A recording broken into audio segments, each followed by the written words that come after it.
এবার পাকিস্তানকে বুলেট সতর্কতা দিলেন ভারতের প্রধানমন্ত্রী নরেন্দ্র মোদী। ২৬ মে মোদী তার শাসনকালের ১১ বছর পূর্তি উপলক্ষে গুজরাটের ভুজে এক জনসভায় পাকিস্তানের জনগণের উদ্দেশ্যে বলেন, পাকিস্তানের জনগণকে এখন সিদ্ধান্ত নিতে হবে তারা শান্তির পথে চলবে নাকি সন্ত্রাসবাদের পথ থেকে ধ্বংস ডেকে আনবে। মোদী বলেন, পাকিস্তান যদি শান্তিতে রুটি খেতে চায় তবে তাদেরকে সন্ত্রাসবাদ পরিত্যাগ করতে হবে, অন্যথায় ভারতের পক্ষ থেকে কঠোর জবাবের জন্য প্রস্তুত থাকতে হবে।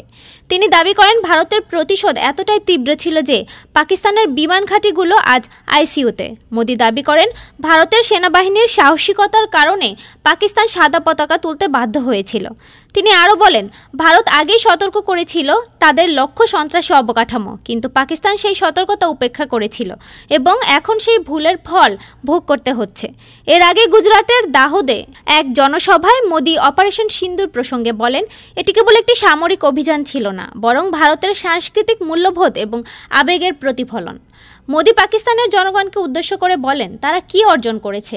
ভারত এখন চতুর্থ বৃহত্তম অর্থনীতি, আর পাকিস্তান কোথায়? যারা সন্ত্রাসবাদকে উৎসাহিত করেছে তারা পাকিস্তানিদের ভবিষ্যৎ ধ্বংস করে দিয়েছে। এ সময় আয়োজিত রোড শোতে অংশ নেন কর্নেল সোফিয়া কুরেশির পরিবারও। কর্নেল কুরেশি হলেন ভারতীয় সেনাবাহিনীর 2 নারী কর্মকর্তার একজন, যিনি অপারেশন সিন্দুর অভিযানের ব্রিফিং করেছিলেন। ডেস্ক রিপোর্ট, আজ বার্তা।